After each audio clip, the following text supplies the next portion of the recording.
those listening in afterwards. I would also like to warmly welcome our speakers today, whom I will introduce shortly. Our webinar today is titled Breaking Barriers, Ensuring Equitable Access to Mpox Vaccines. It's a great honor to be with you all today and having this opportunity to chair this very important session. I'm also very happy to see that we have participants from all over the world. So for some of you, it's a morning session, for some of you, an afternoon session, and even for some of you, a night session. But most welcome, all of you. For those of you who don't know me, my name is Lars-Åke Söderlund, and I have the honor and pleasure of moderating this event today. I am one of PHEIC's vice president, and I also co-chair for the PHEIC Technology Advisory Group. On a daily basis, I work as an executive advisor for Apoteket, a government-owned pharmacy chain in Sweden. As you can see on this slide, we have some announcements. Please note that this event will be recorded, live streamed on PHEIC YouTube, and the recording will be available at events.phic.org. To all those listening, please feel free to send your questions through the Q&A box provided, and I will do my very best to manage all the questions so that at the end we will be able to address those questions. You are, of course, very welcome to provide feedback to webinars@phic.org. We appreciate this a lot. And I would also take this opportunity to promote the benefits of a membership within PHEIC, including events and webinars. PHEIC is, as you probably know, the global body representing over 4 million pharmacists and pharmaceutical scientists. So if you are a pharmacist or a pharmaceutical scientist and you would like to become a member, please register on PHEIC's website at phic.org. We have a new translation feature in Zoom. For that, please turn on captions. Enable the translation toggle. Choose your preferred language under My Caption Language. And now you can actually follow along with live translated captions. And I think these 3 images can be useful to activate this new feature. I hope it will be helpful for you. Here you can see today's agenda. And with us today, we have a fantastic setup of speakers and experts. First, we will get an overview of the PHEIC policy statement on access to medicines by Dr. Sham Moudley. Secondly, we will cover ethical considerations in equal access to vaccines by Dr. Maria Allinson. And thirdly, we will discuss challenges in access and distribution of Mpox vaccines. This will be presented by Dr. Philippe Mukombaye. And then we have the time for a Q&A session. So please submit your questions via the Q&A box. The learning objectives for today's session is to describe the PHEIC perspective on access to medicines as outlined in the PHEIC policy statement, to understand pharmacists' role in equitable access to vaccines, and to describe ethical considerations related to equitable access to Mpox vaccines, and to understand the challenges countries face in the distribution and availability of Mpox vaccines and propose solutions. And here are our speakers today: Dr. Sham Moudley from South Africa, Dr. Philippe Mukombaye from the Democratic Republic of Congo, and Dr. Maria Allinson from the United Kingdom. I will introduce the speakers a little bit more in detail within a while. Next slide, please. Well, Mpox, previously known as monkeypox, is a viral illness caused by the monkeypox virus, a species of the genus orthopoxvirus. And there are 2 distinct clades of the virus: clade 1 with subclades 1A and 1B, and clade 2 with subclades 2A and 2B. In 2022 and 23, a global outbreak of Mpox was caused by the clade 2B strain. And the WHO Director General, Dr. Tedros Adhanom Ghebreyesus, has declared Mpox a public health emergency of international concern, twice actually, and the first time in May 22 and the second time in August 2024. And Mpox, formerly known as monkeypox, continues to spread globally, with recent developments indicating an increase in cases and the emergence of new variants. I can just mention that the current situation is that since 2022, over 100,000 cases of Mpox have been reported across 122 countries, including 115 where the disease was previously totally unknown. And in early February 2025, its first case of a new Mpox strain, Clade 1b, heightened global concerns about the spread of this variant in New York State Department of Health. So there is a lot of spread of this virus, and it can be transmitted by animals and humans through contact via bodily fluids, lesions on the skin or on internal mucosal surfaces, respiratory droplets, and via contaminated objects. Mpox causes signs and symptoms which usually begin within a week, but can start within 1 to 22 days after exposure. And symptoms typically last 2 to 4 weeks, but may last longer in someone with weakened immune system. And common symptoms of Mpox are rash, fever, sore throat, headache, muscle aches, back pain, low energy, swollen lymph nodes. So getting an Mpox vaccine can help prevent infection, like a pre-exposure prophylaxis.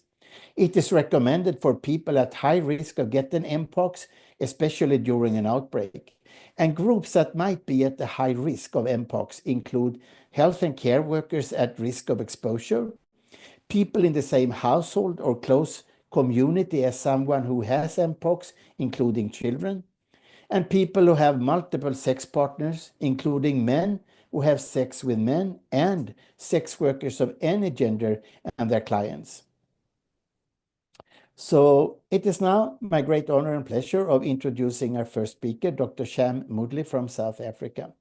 Sham is a community pharmacist in Durban, South Africa. His academic background includes an education and Bachelor of Science in Pharmacology from the University College of Dublin in Ireland, a Bachelor of Pharmacy from the University College of KwaZulu-Natal, sorry. And he also has a postgraduate diploma in HIV and AIDS from the Stellenbosch University, a master's from Stellenbosch University, and a PharmD of the University of KwaZulu-Natal as well. Sham has been recognized as the South African Pharmacy Council National Pharmacist of the Year in 2008, Community Pharmacist of the Year 2019, Fellow of PSSA in 2022, and Fellowship of the International Pharmaceutical Federation in 2024. And he has served as elected member on the South African Pharmacy Council between 2013 and 18, is currently also elected to serve on the SAPC for the years 2024 to 2028. And finally, he's also a member of the PHEIC Community Pharmacy Section Executive Committee. Welcome, Sham, to give us your presentation about an overview of the PHEIC policy statement on access to medicines.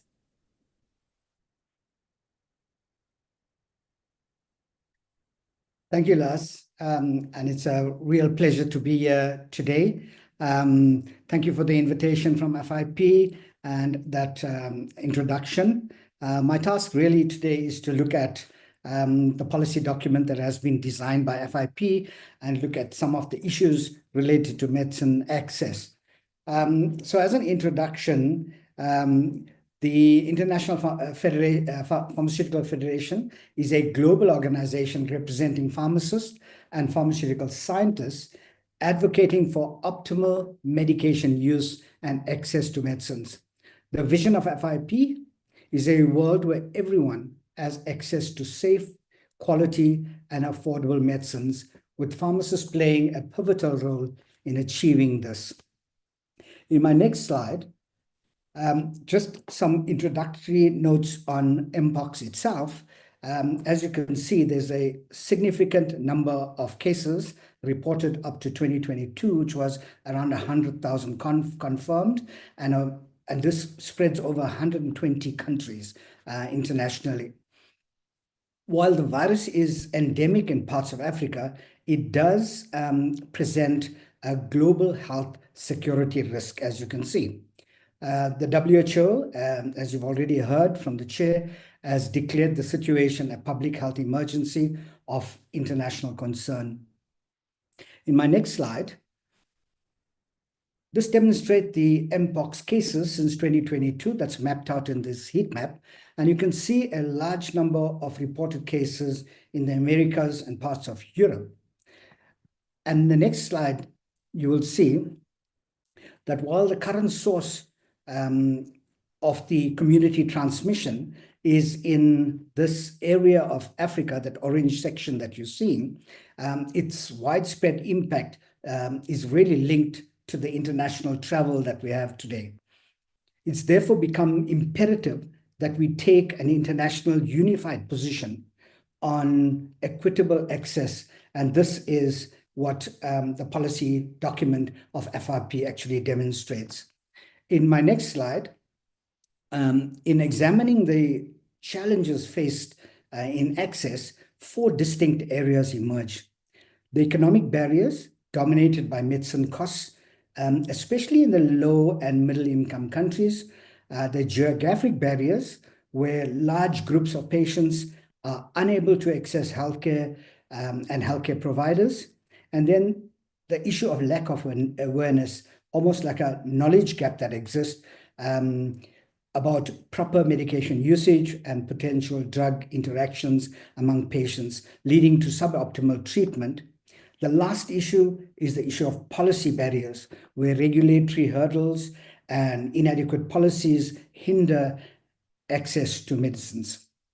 In my next slide, it is important to understand the purpose of the FIP statement. It clearly sets out the current policy on this specific subject matter and provides an intent to pursue the policy with other international organizations. More importantly, there is an expectation that member organizations, people like that are on the call today, will use it to promote it both locally and with their governments. In the next slide, there has been a substantial improvement in the 2005 policy that we designed, taking into consideration the impact, for example, of COVID-19 and what we've managed to learn from that pandemic. It's become clear that equitable access to healthcare is critical in improving public health and achieving universal health coverage, as it enables people to receive timely and appropriate care, regardless of their socioeconomic status. This 2024 update of the FIP policy statement emphasizes improved access to safe and quality essential medicines and medical devices. In the next slide,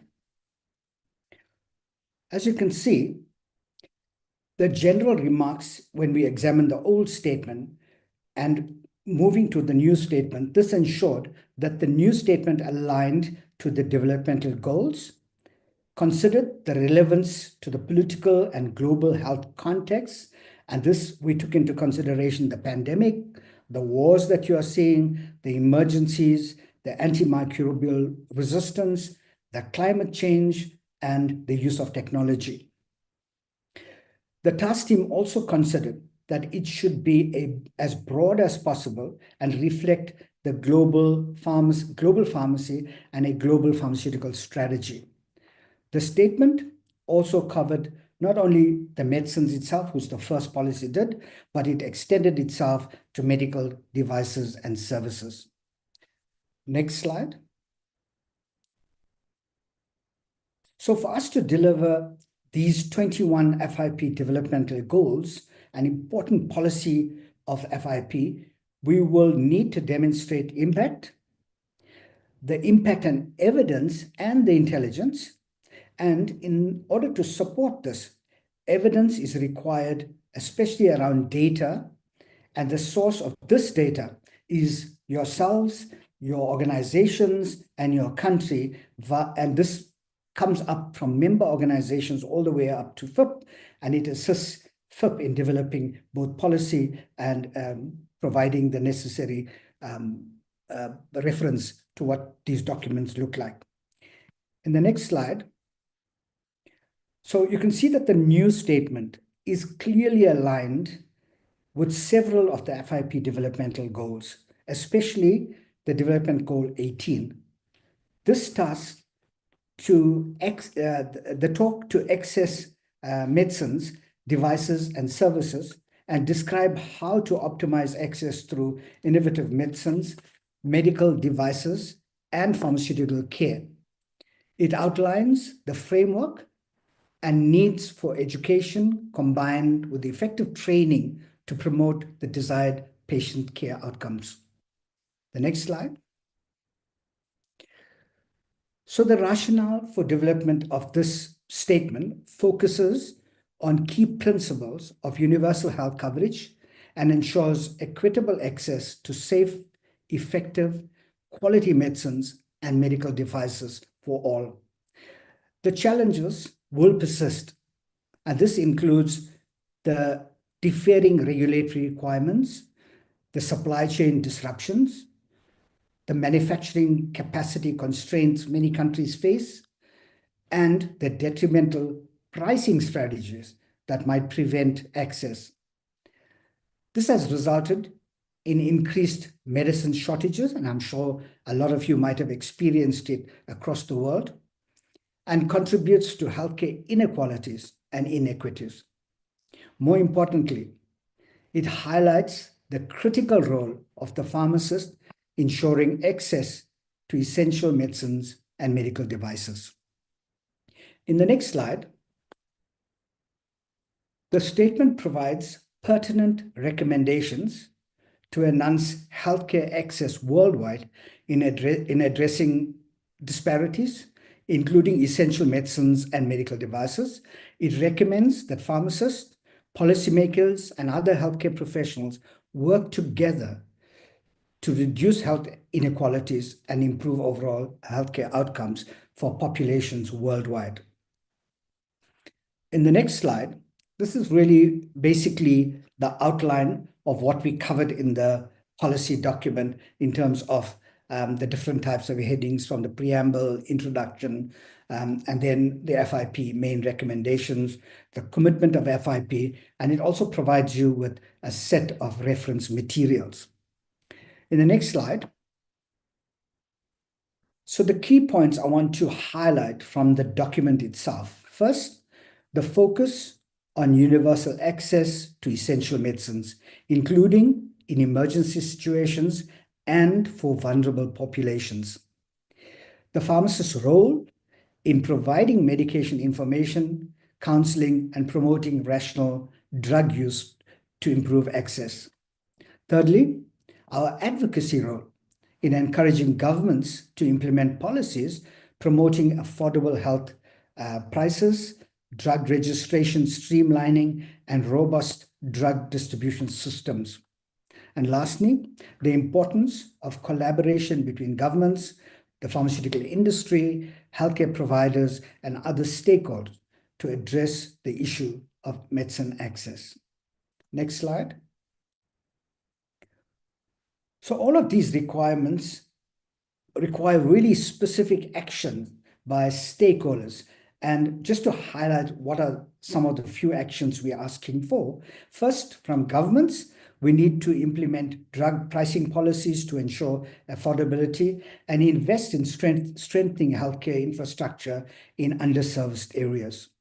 Secondly, from the pharmaceutical industry, must continue to develop affordable medication, support initiatives for drug access in low-income countries, and promote transparency in drug prices. Lastly, the most important leg of this in terms of yourselves is the pharmacist to provide patient education on medication adherence and proper use, and to be the advocate for policy improvement in terms of access to medicines within their communities. So participants in initiatives to promote drug shortages and availability. So be that main driver of promoting of that. So we would really like to acknowledge and thank the members of the Policy Committee for their outstanding dedication and excellent contribution to drafting the statement of policy. As you can see, this is a diverse and incredibly knowledgeable group of experts from all regions of the world. The experts from community pharmacy and the academics, in addition to colleagues from the advocacy organization, the FIP staff themselves, and organizations related to FIP. In the next slide, we can easily access the two main documents in reference to medicine access, and there's QR codes that you can click on now and access these documents. You can always find them on the FIP website in the relevant section under our extensive resources. So in conclusion, there is a call to action in a collective effort to address access to medication as a global priority. And what FIP can offer is a commitment to support initiatives that improve access to safe and quality medicines worldwide. So if you do have issues around that, you're welcome to contact the head office and ask for the relevant resources to support your drive to ensure everyone has access to quality medication. Thank you, Chair. Back to you. Thank you so very much, Shem, for giving us this overview of the FIP policy statement on access to medicines. I do agree with you. It's to a large degree about universal access, the pharmacist role, and of course, policy advocacy and collaboration. Interprofessional collaboration is key in almost everything we do nowadays. So it is now a great honor and pleasure to introduce our second speaker, Dr. Maria Allenson. Maria Allenson is a member of the FIP Ethics Advisory Group and also a member of Head of Pharmacy. She is actually the Head of Pharmacy Practice in at Sheffield University, United Kingdom. Having worked in both community pharmacy and primary care for a number of years, Maria moved into academia in 2002. She is an experienced educator and a senior fellow of the Higher Education Academy in the United Kingdom. Her doctoral research focused on teaching medical ethics, and she has continued with research in the areas of medical ethics and professionalism. She is currently a member, as I said, of the FIP Ethics Advisory Group, and she has also developed an interest in incorporating use of different art media into her teaching to further develop empathy in students, and she is a member of the International Arts in Pharmacy Special Interest Group. She is currently, as I said, involved in the design and development of a new school of pharmacy in the United Kingdom. Welcome, Maria, to give us your presentation on ethical considerations in equal access to medicines. Thank you, Lars, and thank you for the introduction. And thank you for inviting me to speak today. It's a real privilege to be here to talk to you about this topic. So I'm sure you will all recognize the 4 principles of medical ethics, because this is what we were all taught at school, and I still teach. And it's by Beauchamp and Childress, and it looks at respect for autonomy, which is the freedom to choose, non-maleficence, to do no harm, beneficence, the principle of doing good, acting in the best interest of your patients, and the principle of justice, so looking at fairness, so there's no discrimination, and equity in access. These principles focused on individual patients, so you as a pharmacist and you have your patient in front of you. But we're going to talk today about access to vaccines, and that relates to public health ethics. So if I could have the next slide, please. So today's presentation is based around this policy brief by the World Health Organization that was published in July 2023, responding to the global Mpox outbreak, ethics issues and considerations. Next slide, please. So within this policy document, they highlight more ethical principles than the 4 that we're used to. So they look at justice, and they describe that as encompassing 2 concepts: equity, fairness in the distribution of resources, opportunities, and outcomes, and procedural justice, so a fair process for making important decisions. They look at beneficence, so acting for the benefit of others, such as relieving individuals' pain and suffering. Utility, promoting the well-being of individuals or communities. Respect for persons, treating individuals in ways that are fitting to and informed by recognition of our common humanity, dignity, and inherent rights. Liberty, which includes a broad range of social, religious, and political freedoms, such as freedom of movement, freedom of peaceful assembly, and freedom of speech.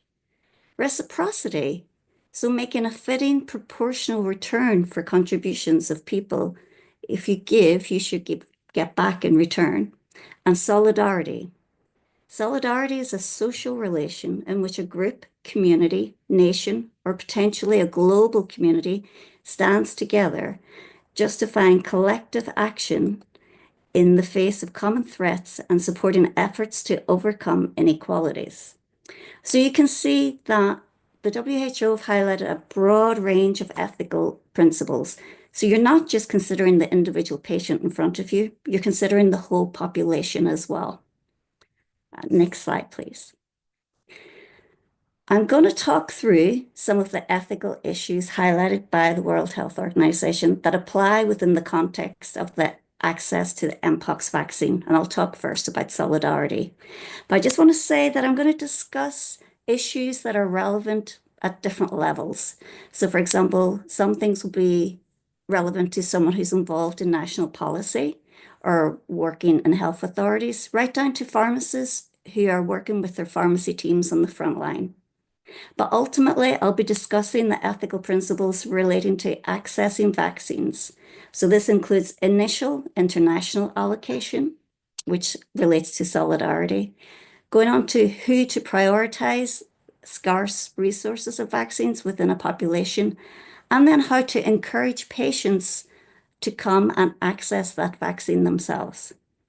So if we look at solidarity first, solidarity is the collective action in the face of common threats and supporting efforts to overcome inequalities. Now, if we consider this in terms of a global response, when vaccines are in short supply or prohibitively expensive, pressing ethical questions emerge about equitable distribution. With the unequal international distribution of vaccines, the principle of solidarity suggests that countries with access to a supply should be sharing with those countries in need. And this is to be more equitable, even if they can only share small quantities that enable research and compassionate use. So the WHO highlights the need to offer access to vaccines fairly to benefit the greatest number of people, regardless of their status. And they undertake an ethically principled approach to support and broker bilateral vaccine donation agreements. I've posted there a little copy of the joint press release of November 2024. And this shows that the access and allocation mechanism for Mpox resulted in an initial 899,000 vaccine doses being shared around 9 countries across the African region, which were hit hard by the current Mpox outbreak. The principle of solidarity has been applied here, with the aim to ensure the limited doses are used most effectively and fairly. So the remaining issues that we'll talk about will focus more on a national or local issue. Next slide, please. Now, it's really important that we talk about stigma and discrimination when we're looking at access to the Mpox vaccine. Because stigma and discrimination is a major concern when we consider access. There are multiple forms of stigmatization and discrimination that can act as barriers to accessing healthcare in relation to Mpox. Because there's stigma related to the fact there's skin manifestations of the infectious disease. There are racist stereotypes. There's stigma associated with living with HIV, again, with disease transmissible through sexual contact, and the fact that Mpox can disproportionately affect gay, bisexual, and other men who have sex with men. Now, same-sex relations between consenting adults are criminalized in more than 60 countries worldwide. So in many settings, men who have sex with men have reason to fear social exclusion, abuse, or violence if they disclose their sexual orientation. The same can apply to disclosure of HIV. And this social stress associated with disclosure could lead to significant deterioration of their mental and physical health. So stigmatization, therefore, can result in people with Mpox not seeking diagnostic testing or treatment, putting their own health and the health of their communities at risk. It can also lead to people not seeking information or advice whenever they need preventative measures such as the vaccine against Mpox. So stigma and discrimination is a well-known important barrier to access to healthcare and access to vaccines. Sorry, I'm not quite finished in the last slide. If we can go back. Can we go back to the last slide? Oh, yeah, thank you, sorry.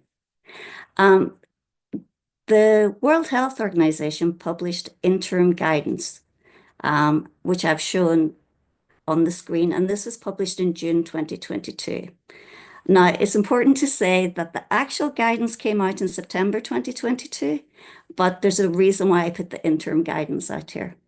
So they advise how to communicate risk and engage with local communities around the Mpox outbreak, so you can encourage people to come forward and have the right information. The final public health advice, as I said, was released September 2022, and that is really good piece of advice, really good leaflet. Well, it's more than a leaflet, it's quite a few pages, but it provides information on the potential impact of stigma, as well as the recommended language and actions to counter stigmatizing attitudes and discriminatory behaviors and policies related to the Mpox outbreak. For example, they ask you to review your own attitudes and behaviors, look at your own policies for any unconscious bias, any stigma, or any discrimination within them. We're encouraged to use non-stigmatizing language in all areas of the outbreak response and ensure that your pharmacy team is trained to do likewise. So I've included the interim guidance because I liked their summary, and I'll just read through it. So the WHO state, RCCE, which is risk communication and community engagement activities, must strike an appropriate balance of being informative and specific to higher risk populations without cultivating stigma or excluding other persons or groups potentially at risk. Clear, targeted, and intense efforts are needed to provide information where it will reach people at risk, including sexually active men who have sex with men and sex workers. Okay, thank you. Now, next slide, please. Thank you. So I'm moving on to a couple more of the principles. I'm going to look at justice and beneficence on this slide. So the principle of justice, if you remember, relates to fairness in the distribution of resources and in decision-making. So we're looking here at allocative fairness. And we already talked about solidarity and that fairness across countries. Now, whenever you have a scarce supply within a country or within an area, it's how do you prioritize who to give those vaccines to? We need to base that on the unique epidemiology that is associated with Mpox. So, for example, we look at the particular risk factors that increase the likelihood of being affected or suffering from Mpox. An example is that we know that people with untreated or uncontrolled HIV infection are at high risk of severe Mpox disease. So they would be on your group that you would want to prioritize too. But going back to that stigmatization, injustice can be compounded if risk factors associated with stigmatization during allocation are ignored. So some ways that we want to mitigate that risk of stigmatization and encourage people to come forward would be to ensure privacy so that people with an Mpox diagnosis can be assured of confidentiality if disclosing their diagnosis could put them at risk of criminalization or violence. To take sufficient precautions to ensure data safety. So make sure that any personal information for public health surveillance systems can't be accessed and used by the police, for example, to discriminate against or prosecute anybody. And pharmacists have a really important role in getting public health messages out. So people with Mpox should be encouraged even to disclose their diagnosis directly with people with whom they've been in contact with. They might not want to give their contact details, the contact details of the people they've been with, but you can say to them, please let others know that you have Mpox, so you have a risk, there's a risk that you have passed it on to them. Finally, consider delivering the Mpox vaccine combined with other vaccination programs so that when people are visiting the clinic for their vaccine, it's not clear that they're coming for Mpox vaccine. They could be coming for any of the vaccines. Just think about ways to make it easier for people to access and to come forward. So if we look at the principle of beneficence, that relates to acting for the benefit of others. And when we're attending to vulnerable populations, I'm sure you all do this anyway, but it's just a reminder that we need to be empathetic in our approach. We need to help patients and the public to feel welcome in our pharmacies and see our pharmacy as a safe place where they won't be judged. I focused on the stigma of certain marginalized groups, but it's important that the pharmacy relays all the facts about Mpox. For example, the full range of people at risk and the different ways that the virus can be spread. It's important that any public health material should portray a diverse range of people and not play into stereotypes. Now, the principles of beneficence and utility align with ensuring scarce resources reach the individuals who would benefit most. And prevention and control programs can strengthen each other by integrated action to reach people at risk who need the vaccine. And some countries will choose to prioritize their scarce vaccines for post-exposure prophylaxis of known contacts. But due to the practical challenges in contact tracing, especially if there's fear associated with revealing at-risk status, some may find wider distribution of the vaccine is preferable. Next slide, please.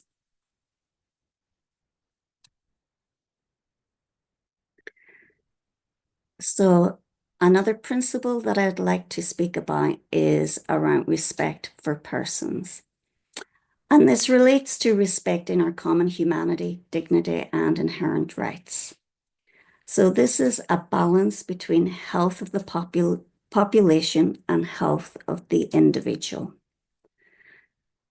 I know this goes beyond access to vaccines alone, but in relation to Mpox, it's important that policies around contact tracing, isolation and quarantine, etc., must ensure protection of human rights. So you're thinking, yes, for the whole population, but we need to be thinking of each individual in front of us and keeping them safe. So this involves designing and implementing stigma-free pathways to access prevention, care, and treatment services for Mpox so that we're supporting the uptake of testing, vaccination, treatment, rehabilitation for all populations at risk of Mpox. So Mpox case investigation, isolation, and contact tracing needs to be conducted in ways that eliminate the risk of violence, abuse, or criminalization as much as possible. Now, the WHO acknowledged that this isn't always possible, and sometimes trade-offs just have to be made. And essentially, measures like monitoring, isolation, and quarantine may be necessary to control the spread of the disease, but must be implemented with respect for individuals' rights and dignity. So following on from that, community engagement is essential to establishing and maintaining trust. Affected and at-risk communities really need to be included in decision-making. For example, key populations such as men who have sex with men, health workers, workers whose livelihood depends on hunting and the sale of bushmeat. We need a wide variety to be involved. The WHO recommends social listening, is what they call it, so that you can pick up on the rumors and misinformation that is going around and understand what the local community's perception of risks are. They recommend that doing this means that you can step in as soon as possible to address their concerns, identify what the issues are, and try and address them. Now, I want to talk a little about a further ethical issue that the WHO highlighted, and this was evidence and action in face of uncertainty.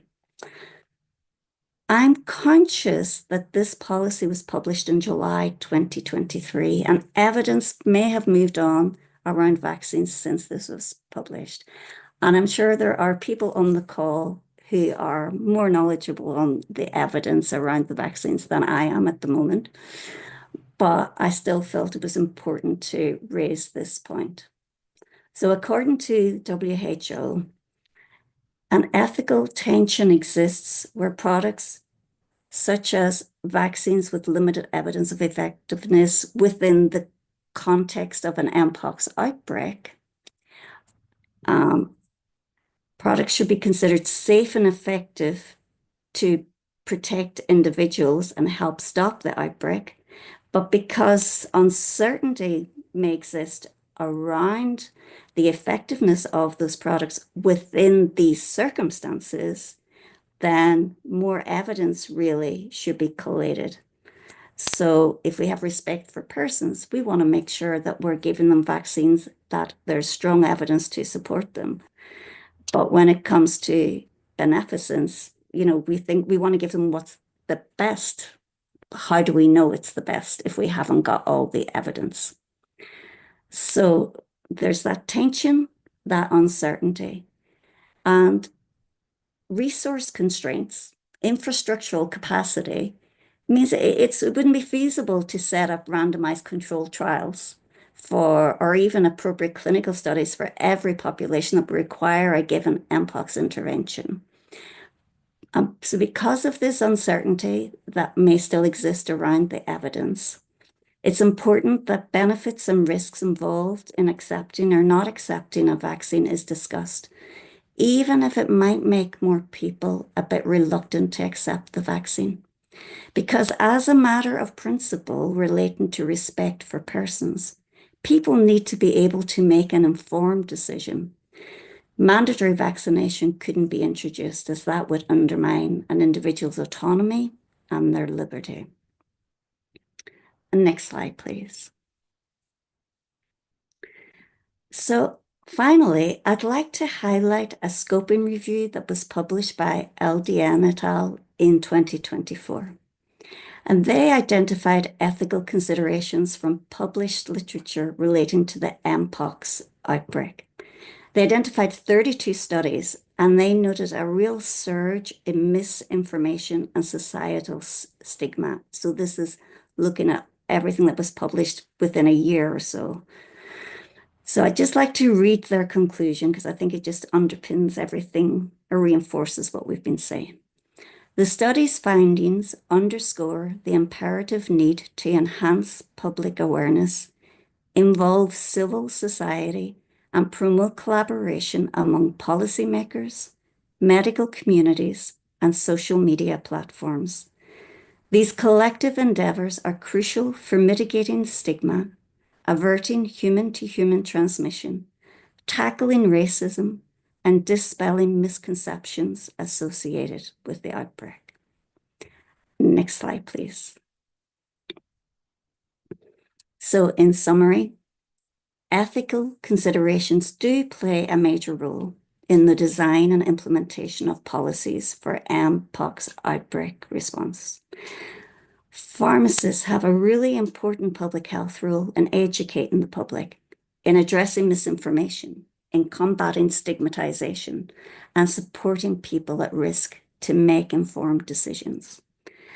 And according to the World Health Organization, key ethical issues raised within all this are stigmatization and discrimination, the availability and allocation of medical interventions, which will include vaccines, and the role of and search for evidence on countermeasures during an emergency.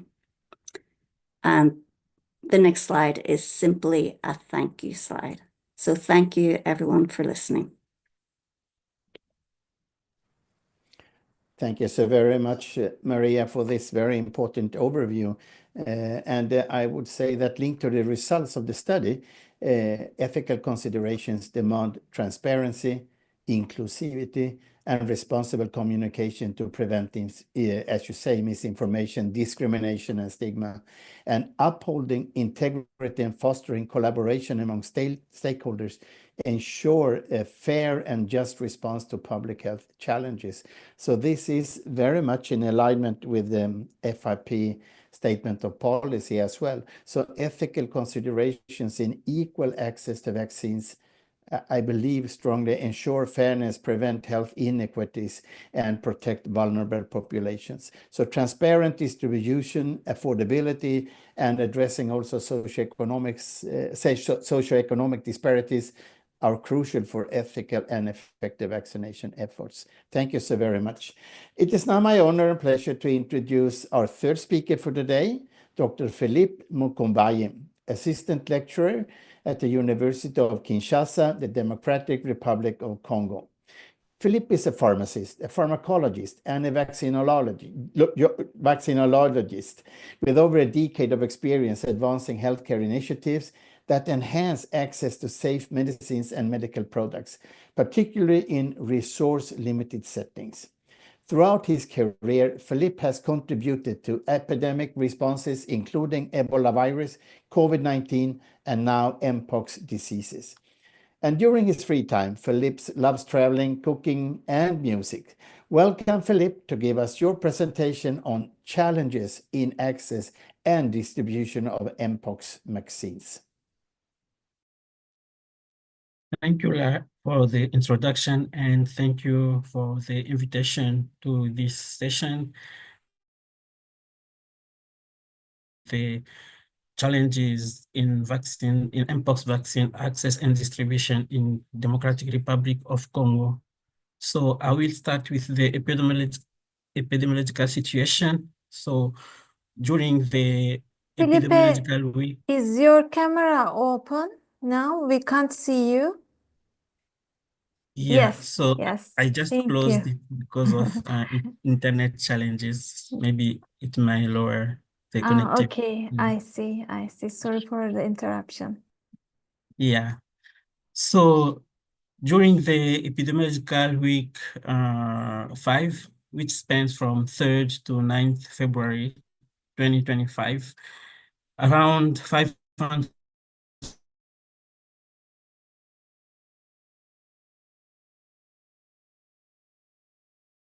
suspected cases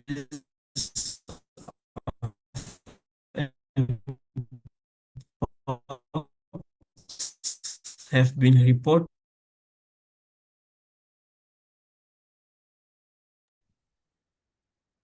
Virus disease, and are more affected than.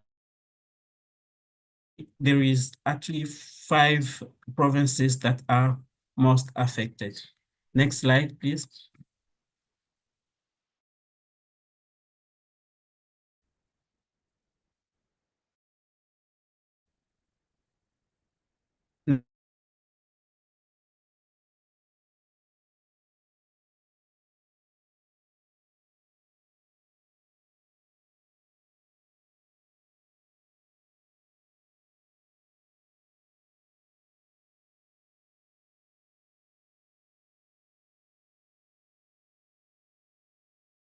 I think Philippe has a bad connection. Yeah, I'm back. Yes, I think it is okay not to share your camera. Yeah, Yeah, so, thank you.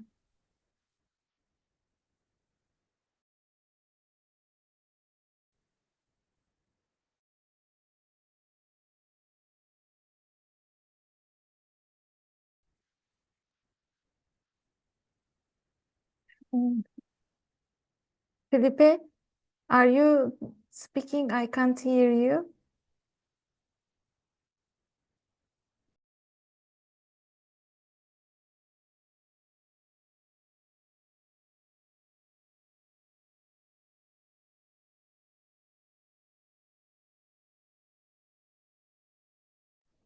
I think somehow we might have lost a connection with Philippe. Mhm. I will text him. Let's see.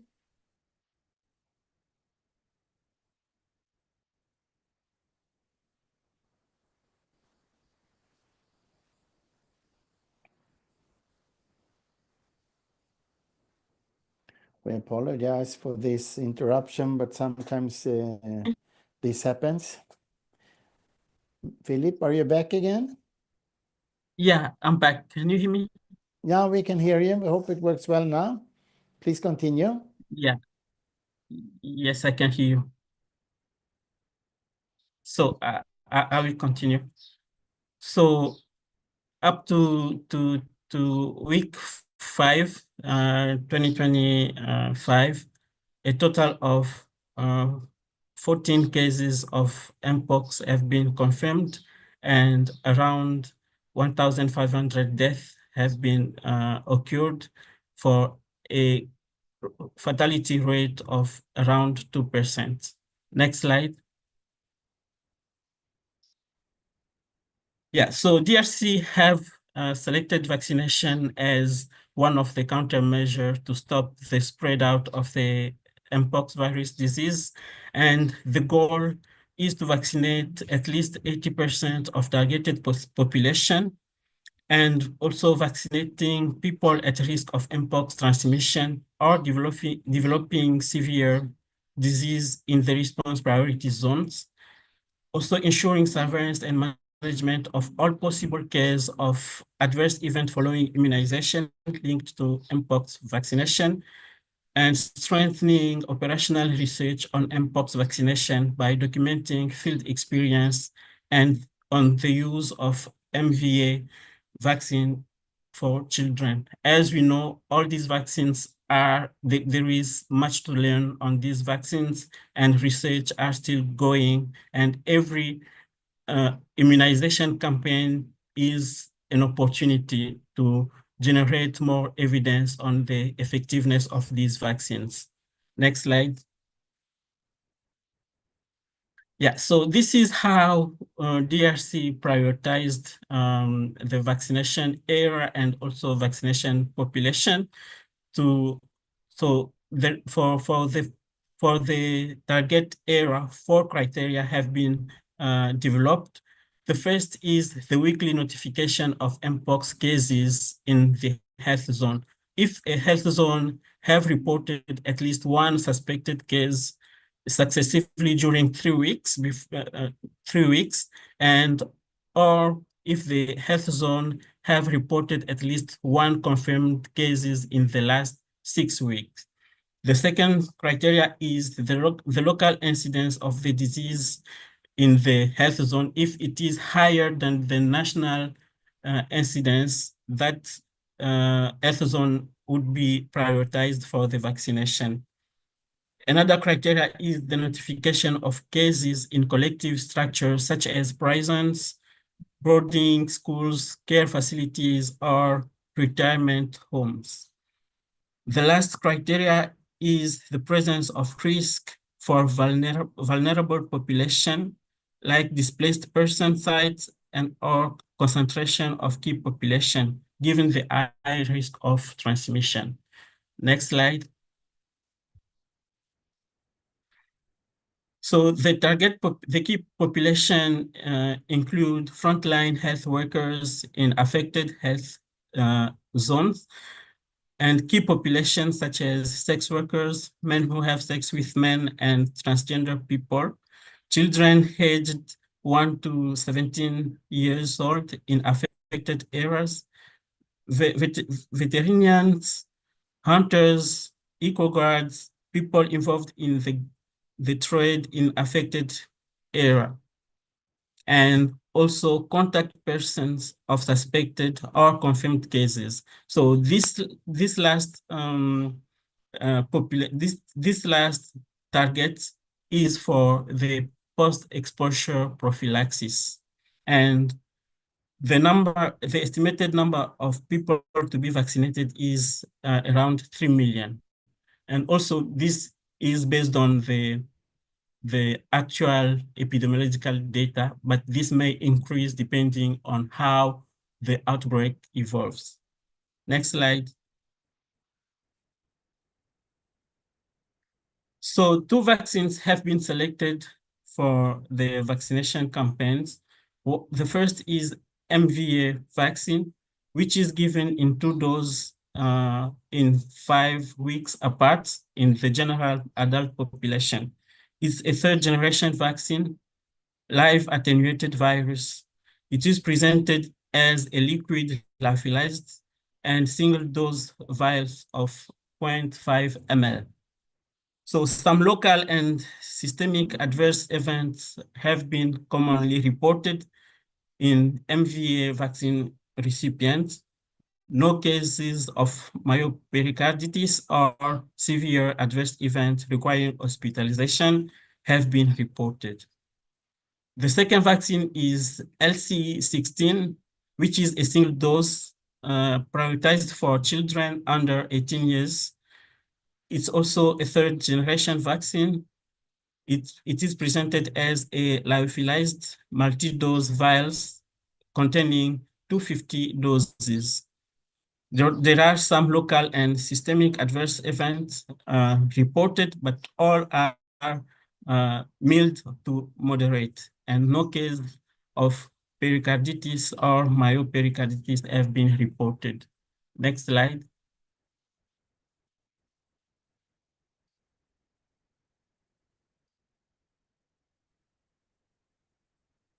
Yeah, so regarding the vaccine storage capacity at national level, there is sufficient capacity to store the vaccine.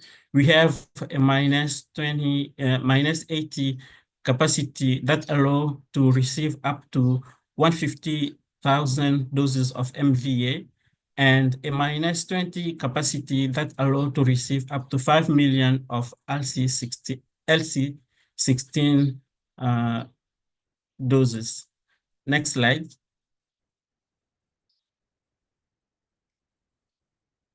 Yeah, regarding the vaccine supply, so we have received the LC16 vaccine from Japan. So we have received 50,000 doses, and from USA we have received 50,000 doses of MVA vaccine and 200,000 doses from EU and 15,000 doses from Gavi. Next slide. Yeah, so as you can see in the previous slides, the supply is not a big challenge for DRC now. So the most challenge is using the vaccine that are that we received. So up to now, around 60,000 doses have been used out of the 360,000 doses that have been received. So there is challenges in accessing landlocked and rural areas, and also lack of network coverage in some provinces, which delay data upload to know the actual target population that need to receive the vaccine, and low involvement of community workers in surveillance and vaccination, and some growing insecurity in certain provinces like North Kivu and South Kivu, limiting access to target populations. Next slide. So in conclusion, the epidemiological situation of Mpox in DRC is still worrying, and there is an increase in suspected and confirmed cases. The vaccination strategy is being implemented, but logistical and operational and security challenges persist. So we need to improve the vaccine logistic and distribution in hard-to-reach areas, and also intensify awareness campaign to increase vaccine uptake. Thank you for your attention. Thank you so very much, Philippe, for this overview regarding the challenges in access and distribution of Mpox vaccines. I think the final slide you showed actually shows a lot about the challenges, the logistical, operational, and security challenges, as well as improving vaccine logistics and distribution. And really, really interesting to know about this. Well, dear colleagues, it is now time for the speakers to turn on the cameras, because we will continue with the Q&A session. And we have received a number of questions from the audience. So I don't know, Philippe, if you should turn on your camera if you have a weak connection. Otherwise, stay as you are with the voice or sound. Yeah, excellent. Thank you. So, Sham, I will direct the first question to you. What is actually the role of these policy statements from FIP?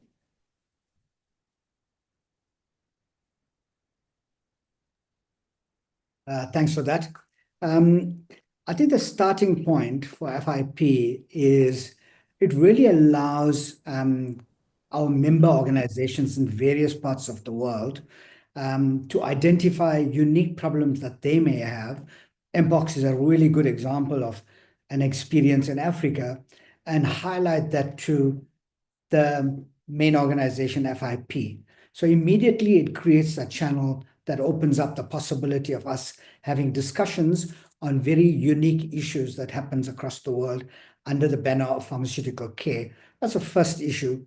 The second would be that this provides clear guidelines wherever medicine availability is required. For example, from a policy framework point of view, we have now clear guidelines that is provided from an international standards point of view. And in developing these standards, we take a expanded worldview. You would see in any one of FIP's policy documents, there's up to 7 or 8 to 10 countries that are involved in providing input.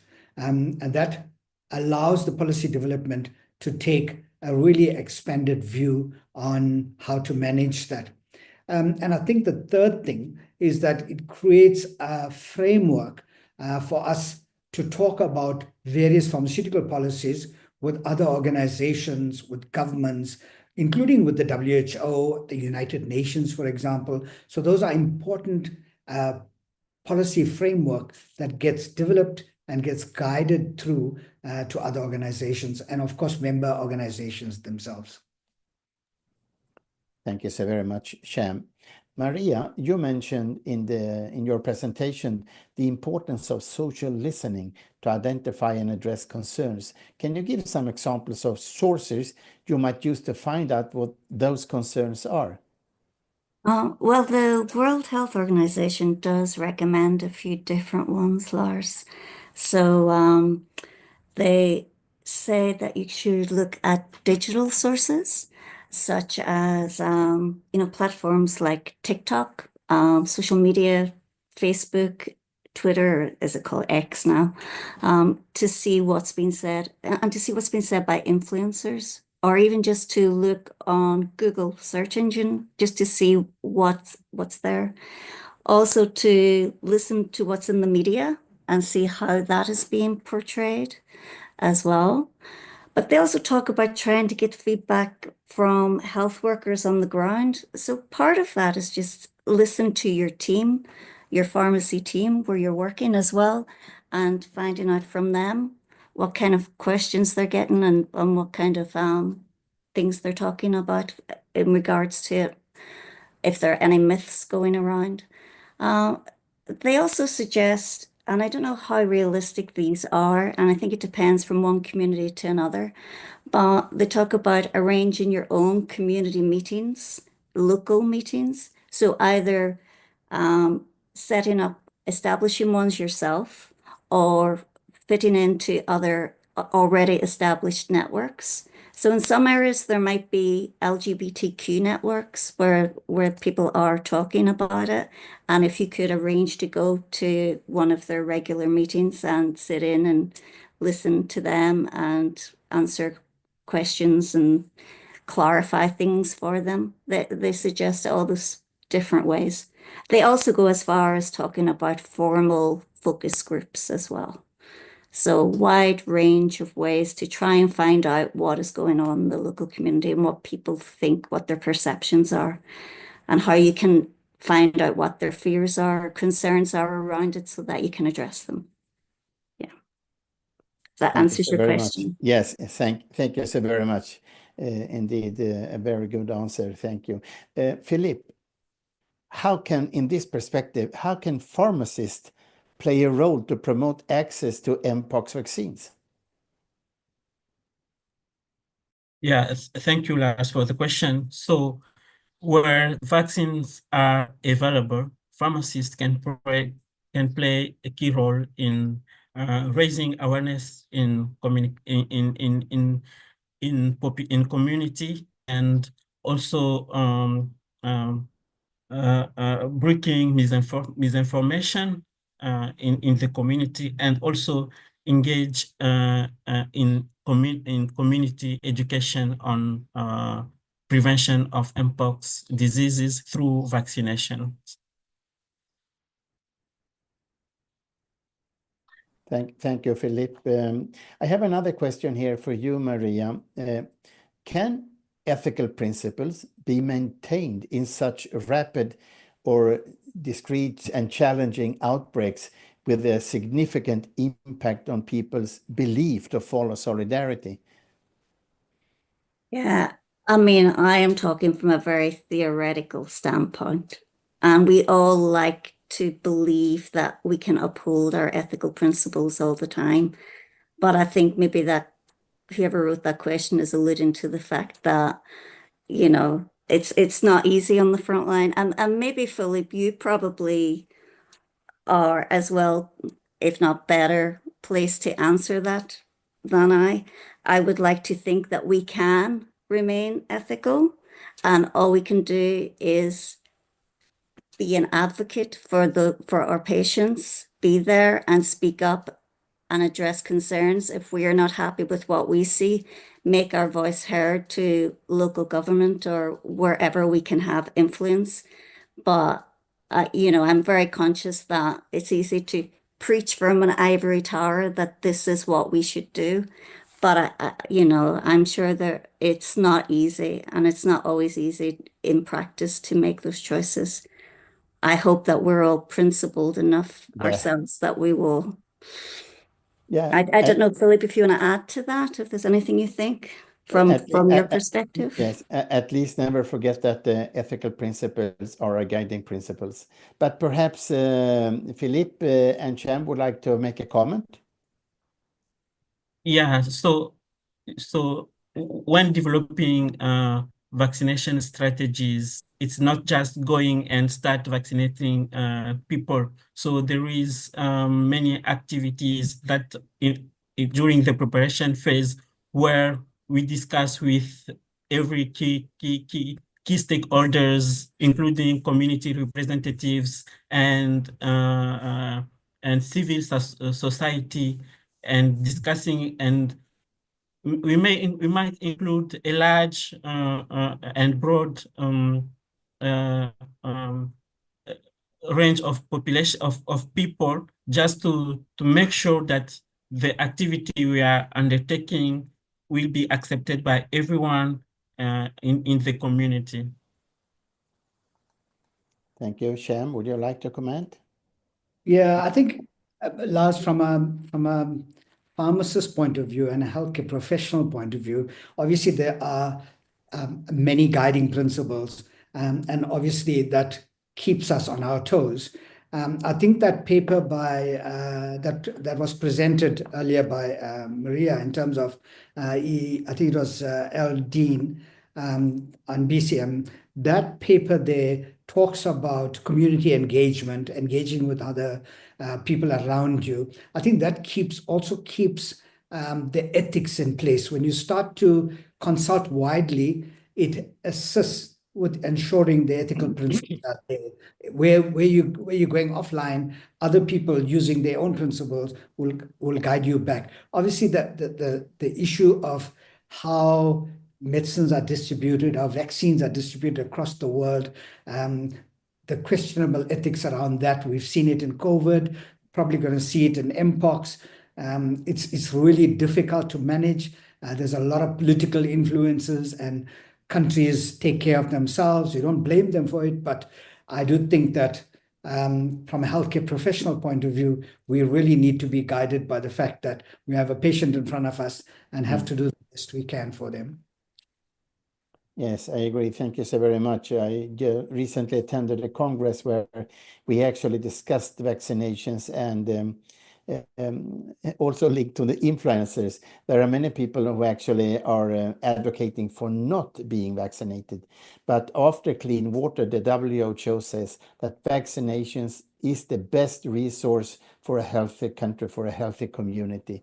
So in some countries, actually, we now see how polio is, the polio cases are getting up, rising again, and that is very sad. So we do have a lot to do in fighting misinformation as well. I have another question for you, Sham. I think you are the best person to answer it, perhaps. Low-income countries faces, you can say, medical infrastructure related to problems. And also if you rate it to stigma related to myths, lack of awareness, how critical it is to manage Mpox in countries, for example, in the African region. How can we sort of work together to solve these challenges? And also we can have a comment afterwards from Philippe. Yeah, I think, pharmacy has a unique role to play there. And unfortunately, Africa, it is where it is, and the infrastructure is poor. It's one of the major contributing factors to why we have the health problems we do have. The primary healthcare responses hasn't been sufficient. So there's a gap here for pharmacists to play. And you can see it with Philippe, with the Mpox in his own country. And then if you look at the COVID response internationally, infrastructure didn't stop us there. What we did is we came together and said, well, if the state sector can't do it, if the big hospitals can't do it, there's community pharmacy that's available. So I do think that there are solutions that's available where there's infrastructure gaps. And I do think that pharmacists have a unique role to play in filling those gaps, especially in the low to middle income countries. Yes. Philippe, would you like to make a comment? Yeah, no, I don't have comment to that question. Okay, thank you so very much. Maria, throughout your presentation, you referred to stigma and discrimination and highlighting how it is an important barrier to access to healthcare. So in practical terms, what examples can you give of the language that pharmacy teams should be using and avoiding? And is there also a cultural perspective related to this? Yeah. Oh, most definitely. Yeah, there is. Again, this is something that I put the interim guidance on my slide, but actually the RCCE guidance that was published September 2022. I don't know if there's a way that we can share a link to it at some point, Asu, perhaps. But anyway, Sure, I will. yeah, great. I'll email it to you after. And it's very good at stating ways of how you can train your staff as well to talk about Mpox. So I think I have a few examples here, if I can just find them. Yeah, so they say, do talk about Mpox or the Mpox virus and the communities most affected, but don't attach labels of particular demographics to the disease. For example, Mpox is not a gay disease, and note that anyone in contact with the virus can become infected. And do talk about people who have had Mpox, but don't talk about Mpox cases. They give other examples. Do ask how people are feeling if they tell you they have Mpox, but don't ask them how they think they might have been exposed. So I just think there's a lot of really good comments within that.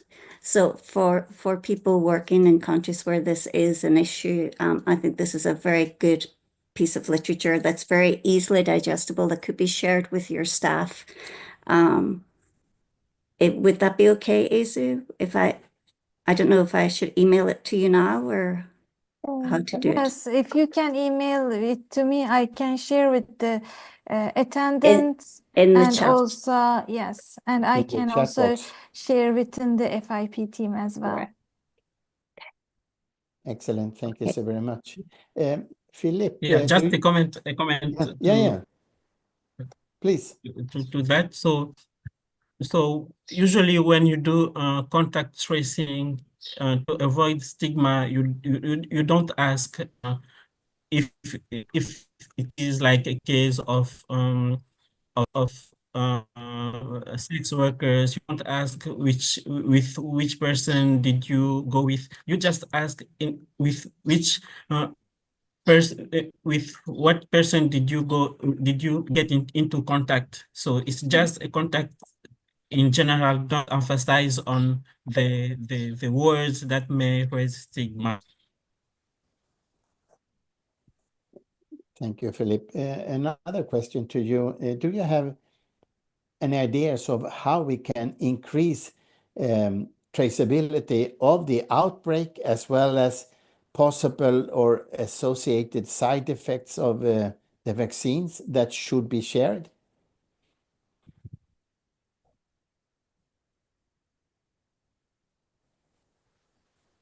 Can you come again with the question? Yeah, yes. Do you have an idea of how we can increase traceability of the outbreak of for example, Mpox, and also the traceability of possible associated side effects that should be shared with other countries or authorities? Yeah, so usually there is a WHO collaborative center where so each country has a database which is linked to the WHO database. So it is available for every country can have access to the WHO. And also there is reports that the Uppsala Monitoring Center provide monthly on key adverse drug reaction related to vaccines. Yeah. Okay, excellent. We still have a couple of minutes to go, but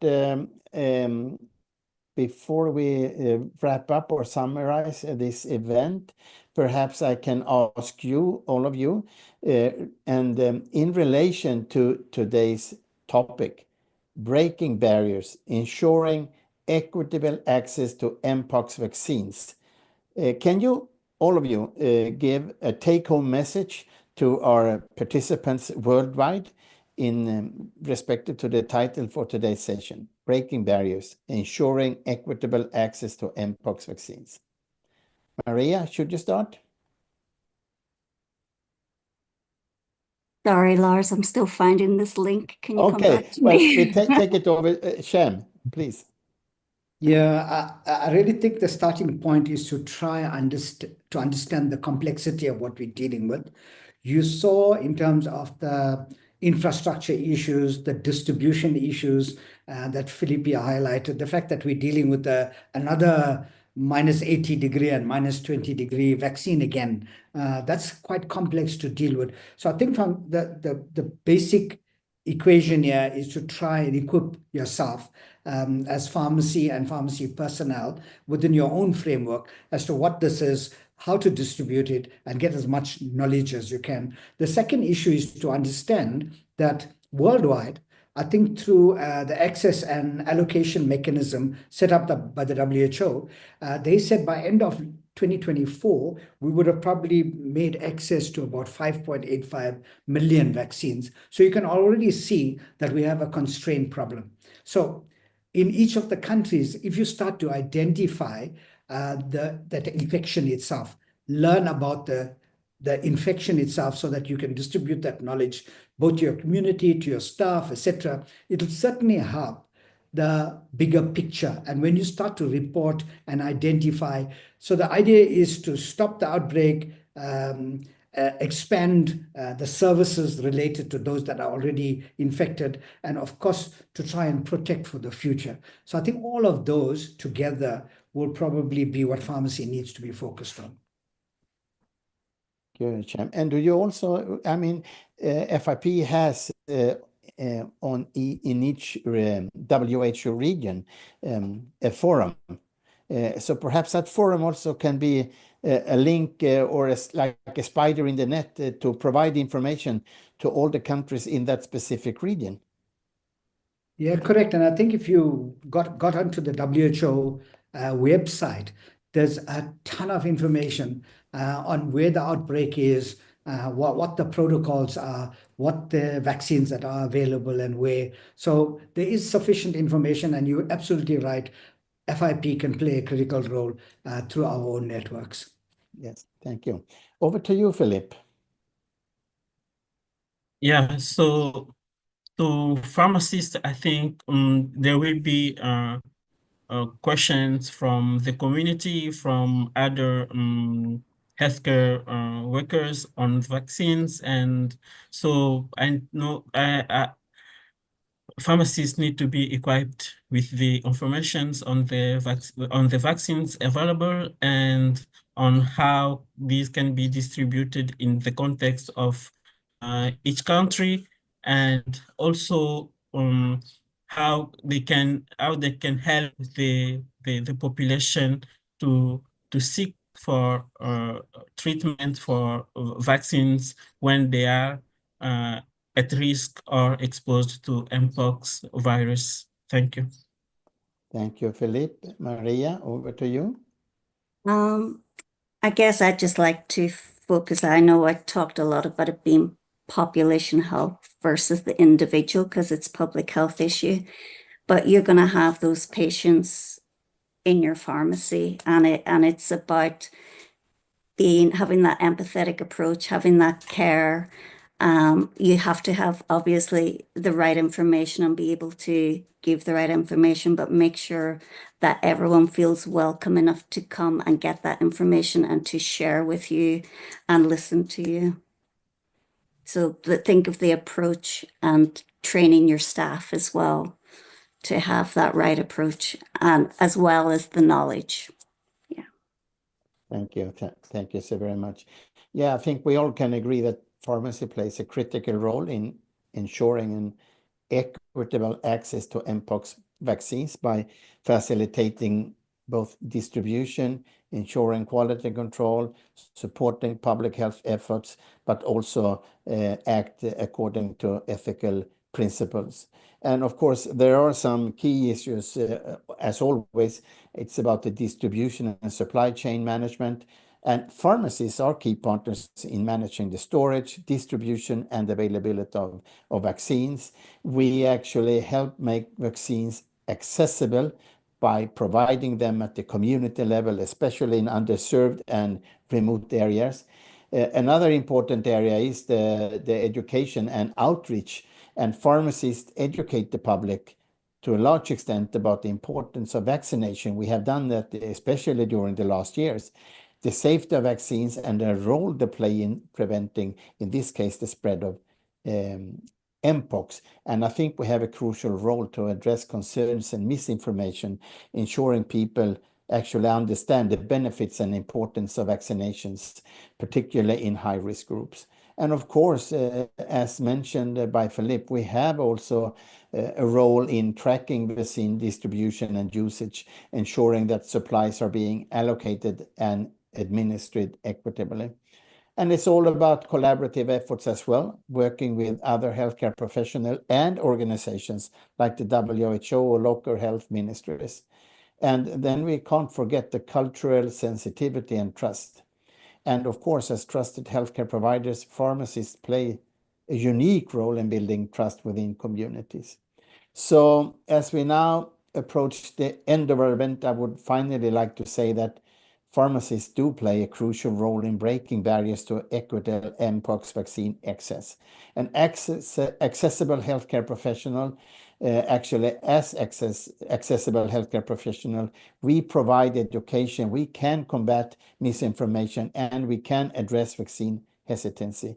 So our presence in diverse communities allows for expanded vaccine distribution, especially in these underserved areas.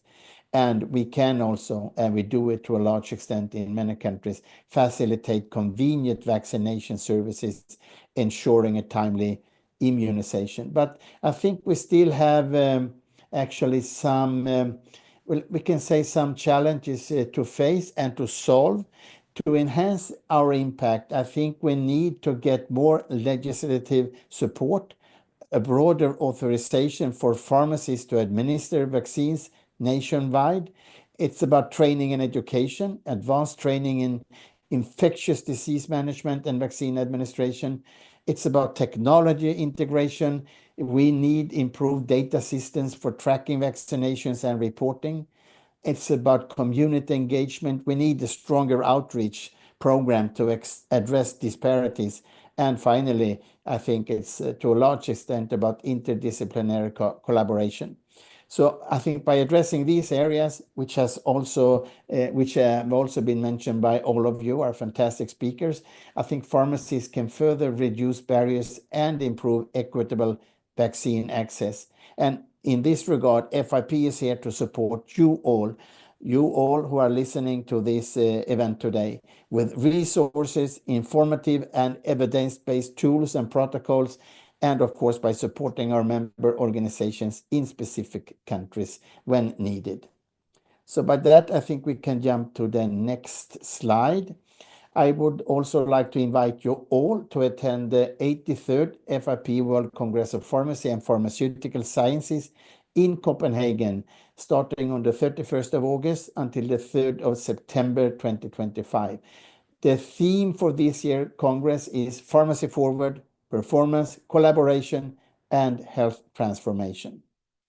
And I would also like to remind you to always check in at events.fip.org to see the future events, but also to listen to our previous events. They are available on our website, I would say almost forever at least. And by that, I would also like to thank all our fantastic speakers today for sharing your competence, your experience, and your wisdom. This has been a fantastic event, and I think we are all empowered to take on the role and also follow. I think it was Cham who said it's time for a call to action.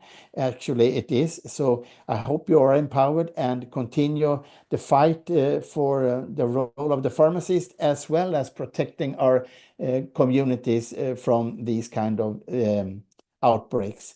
Thank you so very much for sharing your experience. And thank you to all of you for attending this event. And I would also like to thank our FIP colleagues who have been acting in the background for making this event so successful. Thank you, all of you, and I wish you all a good day. Thank you so very much, and goodbye.